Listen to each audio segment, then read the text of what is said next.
दोस्तों आज हम लोग की एक और फिल्म कंप्लीट हुई है डीजे केसारी।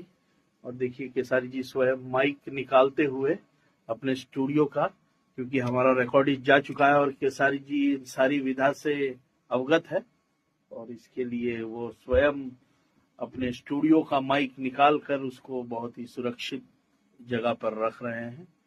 ये है हमारे केसारी लाल यादव जी, ये है हमारे प्रिंस भाई। हेलो। और हम लोगों ने आज एक फिल्म कंप्लीट की है जिसका नाम है डीजे केसारी। हाँ, डीजे केसारी भैया, दो शब्द डीजे केसारी के लिए। बस हम लोगों ने कोशिश की है एक बेहतर सिनेमा बनाने की, और एक कमर्शियल सिनेमा और इमोशन से भरा हुआ कि कलाकार की जिंदगी क्या होती है, कितनी मुसीबतों से वो कलाकार बनता है। चाहे दुनिया का कोई भी चीज बिना मुसीबत की तो बनती नहीं, तो ये सिनेमा बिना मुसीबत के कैसे बनेगा? तो इसमें बहुत सारी मुसीबत आई, बहुत सारी प्रॉब्लम है, कलाकारों से लेकर हर चीज में प्रॉब्लम बहुत हुई।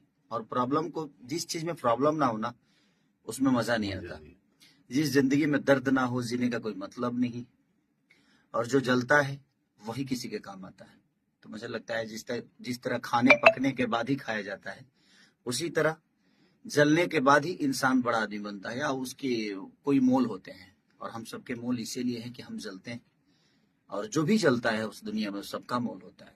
बस प्रयास था हम सबका कि हम लोगों ने डीजे खेसारी को आज पूरा किया, और हमारे पराग पाटिल सर के निर्देशन में कौन सा फिल्म कितना है? ये 9वां या 10वां फिल्म है। हमारे प्रिंस भाई तो 30-35 कर चुके हैं मेरे साथ, और मनोज नारायण जी की पहली फिल्म है मेरे साथ एज ए प्रोड्यूसर। तो मरफा म्यूजिक के जितने भी लोग हैं सबको दिल से धन्यवाद, और भोजपुरी सेलिब्रिटी मैनेजमेंट को भी दिल से धन्यवाद कि वो सिनेमा को उन्होंने मुकाम तक पहुंचाने में बहुत मदद की।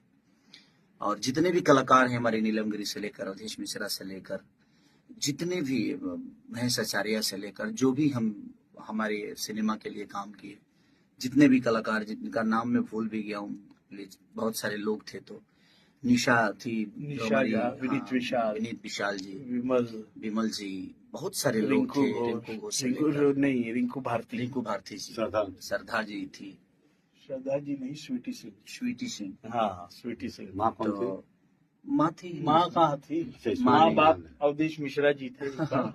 तो बस हम लोगों ने बहुत प्यारा एक सिनेमा बनाने की प्रयास किया है, और आपको गाने से लेकर हर चीज एकदम अलग लगेगा, कुछ यूनिक, और देहात की जो मिट्टी है वो दिखेगी। Thank you.